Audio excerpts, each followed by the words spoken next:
Hi everybody, welcome to week 2 of ELED 361. I just want to take a minute to go through some of the expectations for week 2 in terms of content and also in terms of that 240 tutoring.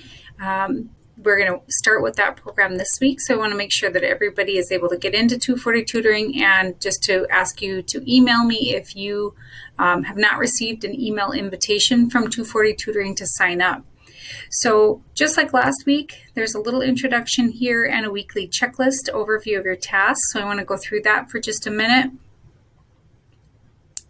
What you'll see when you click into this document is that we are continuing with world history, and world history kind of encompasses a lot of chapters and units in this book. It's also one of the most difficult parts historically for the students on that praxis exam. So I know there's a lot of content that we're covering, but just keep in mind that everything we're doing, you are building a resource that you'll use to review for that praxis. So there is a goal in mind beyond just turning in content for the class. So you'll see this week, here are your tasks, very succinctly written, but you have to register for 240 tutoring. And in 240 tutoring, you're completing 2 modules this week, the ancient history module and the world history module. So I'm going to jump out to 240 tutoring first. You should have gotten an invitation that asked you to sign up. And I had a couple emails just asking about what topic to sign up for. So you're signing up for this Praxis Elementary Education Multiple Subjects Social Studies, this 5004. This is the one that you want to be in. Don't worry about any of the rest of these. They're not related to this class. So when you click into that, when you get in, you should see multiple modules. So this is U.S. history, and U.S. history has submodules: early U.S. history, 1800s U.S. history, 1900s to 1945 U.S. history, and 1945 to modern world history. Same with geography, economics and civics, sociology and anthropology, and world history. So this world history module, this is where we're starting this week. So when you click into that, if I click in resume, under world history, these 2 submodules, the ancient history and the 1900 to 1945 world history, are the 2 that you would be expected to complete. And what I mean by that is you would click on the instructional content, all of the instructional content that you would see on the sides here, including videos like this, but also informational documents, reading over maps, going through all of the information about people, places, leaders. You're responsible for all of that, clicking through this next button until you get to the end.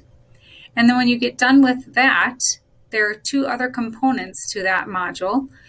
There are flashcards, which are just going to look a lot like Quizlet if you've ever used that, where it'll tell you the name or a person of a person, or it'll give you a place, or it'll give you a fact or a vocabulary word, and then you can quiz yourself about what might be the question or information that goes with that person. So you can flip it over here, and then you can advance to the next ones, make your way all the way through. This one looks like it has 22. When you get completed with something, you'll know it's completed because it'll show up green and it'll say what the percent is that you've completed for that. So I've gone through this and just practiced. I've completed 100% of the instructional content. That's those videos and the reading. I've gone through 100% of the flashcards, and then I'm going to go to the quiz. Now, the beautiful thing about the quiz, they're usually around 10 or 11 points. And you can see here, I took the quiz for the first time and I missed one. Because the quiz scores will be a part of your assessed grade for 361, I'm going to just remind you that you can retake this as many times as you'd like to. So there's really no reason that you shouldn't have 100% there, or at least aim for 100%, because you can retake it as many times as you want. So for me, if I wasn't happy with a 91, I could hit retake, and then it's going to bring me through. These are multiple choice questions, and they're set up to be similar to what you would see on a praxis test. The whole point of this 240 tutoring system, if you remember, is to prepare you for that praxis exam and help you successfully complete it the first time that you take it. So that's 240 tutoring. You should have gotten an email to get signed up. You do have 2 assignments on that 240 tutoring this week, so please be in contact very early if you did not get an email. I have heard from a couple of you, but if you still cannot get into that, please let me know as soon as possible. So if we come back to this test sheet, you have 2 of these modules. The modules I didn't think took a long time, but prepare some time for them to get through because you have to go through that ancient history and the world history, the 1900s through 1945. And then in your Everything You Need to Ace World History book, you also need to go through units 4 through 6. There's a little confusion in the last assignment. Make sure that you understand that that's units 4 through 6, not chapters 4 through 6. So if I look in my index or my table of contents here, unit 4 starts on page 214 and it includes chapters 18 and 19. Unit 5 starts on page 236 and it includes chapters 20 through 22. And unit 6 is chapters 23 through 30. So there's quite a few chapters again, but a lot of graphics, a lot of informational diagrams, and there are always questions at the end of each chapter. So it's always good practice to answer the questions at the end. I've had a few people ask if you have to turn those questions in, and the answer is no, because the answers are on the back side of that page. So this is more of like a self-check for you.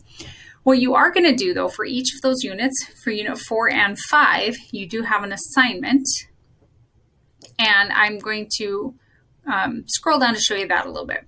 So here's that 240 tutoring information. There are some getting started videos there. Please look at those. If you have any questions, you can also reach out to me. Here's that reading units 4 through 6 again. So remember answering your questions, highlighting and underlining it. And then we're going to take a look at some of your requirements for the other units. So for unit 4, this is about the Renaissance and Reformation areas. And you're going to just do a 1-page graphic about any infographic about the Renaissance and Reformation. You can include your key points. There are details on D2L, so we'll go out to that and take a look at that. And if you're not sure what an infographic is, here's a link that gives you an example of what that might look like. For Unit 5, you're going to create a bubble map. I've given you the bubble map organizer. If you click on that, it'll bring you right to it. You can kind of see that it's opening up a preview of that. You can complete this and turn that in as a PDF document, or you can make your own. If you have one that, if this doesn't give you enough room, please feel free to make your own. But that's going to help you with the Age of Exploration, which is Unit 5. So it's going to ask you some key questions and points there. And then for Unit 6, you're going to do a flip grid. You're going to read, you're going to click on this link. And notice in this link, it gives you an assigned chapter to make a flip grid about. So the reason why I did this is because I know you have a lot this week, and so this breaks it down. So for each chapter, I've assigned a few of you to make a flip grid, and my hope is that you're going to make your flip grid about your assigned chapter, but then you're going to watch everybody else's flip grid to get a nice audio or visual view of what else is going on there. Here are some requirements. You need to introduce yourself, tell about your assigned chapter, 5 takeaways, 2 historical features, a nice summary, and it's always optional to show a diagram or an image or something like that for those people that are visual learners. So remember that every time we do a flip grid, the link is here, but if it won't let you in, click on a guest and use this password, ELED361 flip. That will always be our password. So just a reminder, for D2L, you have that infographic you're doing for Unit 4, and you have that bubble map that you're doing for Unit 5. Flipgrid will be Unit 6, and then out here in 240 Tutoring, you have Ancient World History and World History 1900 and 1945. I know that feels like a lot. It's really hard to push through the World History chapters so quickly, so make sure you give yourself plenty of time.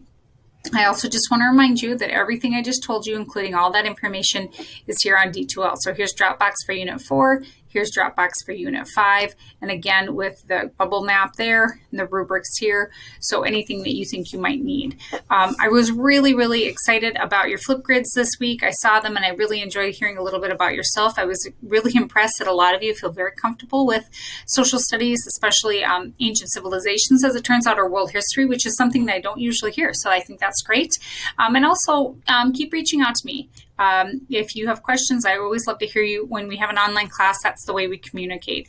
And the last thing I would say is just don't leave this till the last minute. I know it's a lot this week, but it doesn't have to be something that stresses you out. Just do a little bit each day, and hopefully you will be able to plug away at it.